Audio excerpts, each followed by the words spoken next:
السلام علیکم رحمۃ اللہ۔ آصف بھائی، آپ نے یہ بریلوی صاحب کی ویڈیو بھیجی اور دوسری طرف اہل حدیث عالم کی اور خطیب کی ویڈیو بھیجی۔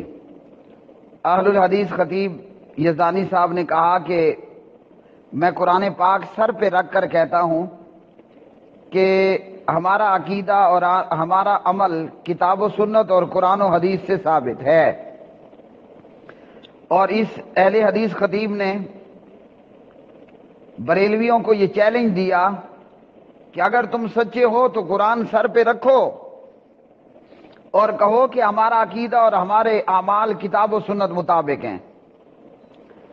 بریلوی جو اس ویڈیو میں سامنے آیا، جس کے اندر یہ جرت نہ ہوئی کہ وہ قرآن پاک لیتا، کم از کم ہاتھ میں پکڑ لیتا سر پہ رکھنے کی بجائے، اور کہتا کہ جی یہ ہمارا عقیدہ اور ہمارا عمل قرآن و سنت مطابق ہے، تو اہل حدیث خطیب نے جو چیلنج اس بریلوی کو دیا، بریلوی وہ چیلنج پورا نہ کر پایا۔ ہاں، اس کے بدلے میں گالیاں ضرور دیں۔ اس ویڈیو کے اندر جس میں سفید پگڑی، اینک لگائے، گلے میں ایک چادر لیے، یزدانی کے جواب میں قرآن سر پر رکھنے کی بجائے گالیاں ضرور دیتا ہے۔ پہلی گالی لکھی حرام کے پلے، پھر کہا کہ الو دے پٹھے۔ یہ دو گالیاں یہ تو میں نے نوٹ کر لی ہیں، باقی جس کے پاس وقت زیادہ ہے وہ مزید اس کو سنے اور دیکھے کہ یزدانی کو جواب دینے کی بجائے مزید کتنی گالیاں نکال رہا ہے۔ یہ بریلوی جسے چیلنج دیا گیا، اگر سچے ہو تو قرآن پاک سر پہ رکھ لو اور کہو کہ ہمارا عقیدہ کتاب و سنت اور صحابہ کرام رضوان اللہ علیہ مجمعین کی سیرت مطابق ہے، بجائے قرآن پاک کو سر پہ رکھنے کے کہتا ہے حرام کے پلے، اور پھر بجائے قرآن سر پہ رکھنے کے کہتا ہے الو دے پٹھے۔ اب دو گالیاں اس نے نکال لی۔ یہ گالیاں تو خیر اس کے اپنے سر پر، اور رہ گیا معاملہ اہل حدیث خطیب کا کہ انہوں نے قرآن پاک سر پہ رکھا اور چیلنج دیا کہ بریلویوں سچے ہو تو قرآن سر پہ رکھ کر کہو۔ میرے بھائی، ہمارے اس اہل حدیث خطیب نے یہ نہیں کہا کہ قرآن حدیث سے میں یہ کہہ رہا ہوں قرآن سر پہ رکھنا۔ اپنی بات کو پختہ کرنے کے لیے ہمارے معاشرے میں یہ معاملہ ہے کہ قرآن ہاتھ میں لے لیتے ہیں یا قرآن سر پہ رکھ لیتے ہیں اور کہتے ہیں اپنی سچائی پر یہ دلیل دیتے ہیں۔ بریلوی کو پتا تھا کہ قرآن سر پہ رکھتا تو میرے اوپر اللہ کی مار پڑتی، اس لیے وہ چیلنج قبول کرنے کی بجائے اس کے بدلے کہتا ہے حرام کے پلے اور الو دے پٹھے۔ یہ دو گالیاں اس نے نکالی ہیں اس ویڈیو کے اندر۔ سننے والے اس کی ویڈیو سن لیں، جس پہ ہیڈنگ لگائی گئی ہے اہل حدیث وہابی کو جواب، اور نیچے مبلغ لکھا گیا ہے اہل سنت ابو عمر محمد وسیم قادری۔ تو یہ وسیم قادری کہتا ہے حرام کے پلے اور الو دے پٹھے، اور ساتھ میں اہل حدیث خطیب کی نقلیں بھی اتارتا ہے۔ پھر کہتا ہے کہ اچھا اگر تم نے قرآن سر پہ نہیں اٹھایا تھا تو قرآن کی آیت پڑھ دیتے جہاں لکھا ہوتا کہ میت کا صوم کرو، تیجا کرو، اور جناب میت کا 40واں کرو اور میت کی برسی کرو، وہ آیت پڑھ دیتے۔ اجیب دعوت الداعی اذا دعانی میں میت ہے، صوم ہے، 40واں ہے، برسی ہے، یا اس قسم کی کوئی چیز ہے۔ پھر کہتا ہے قرآن کی آیت پڑھو کہ جس کے اندر یہ ہو کہ یہ صوم، یہ 40واں، یہ برسیاں ناجائز ہیں۔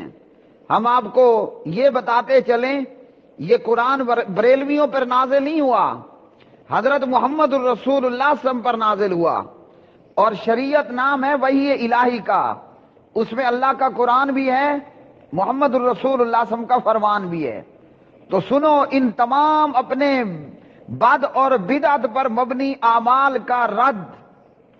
ان عائشہ رضی اللہ تعالی عنہا قالت قال رسول اللہ صلی اللہ علیہ وسلم من عمل عملا لیس علیہ امرنا فهو رد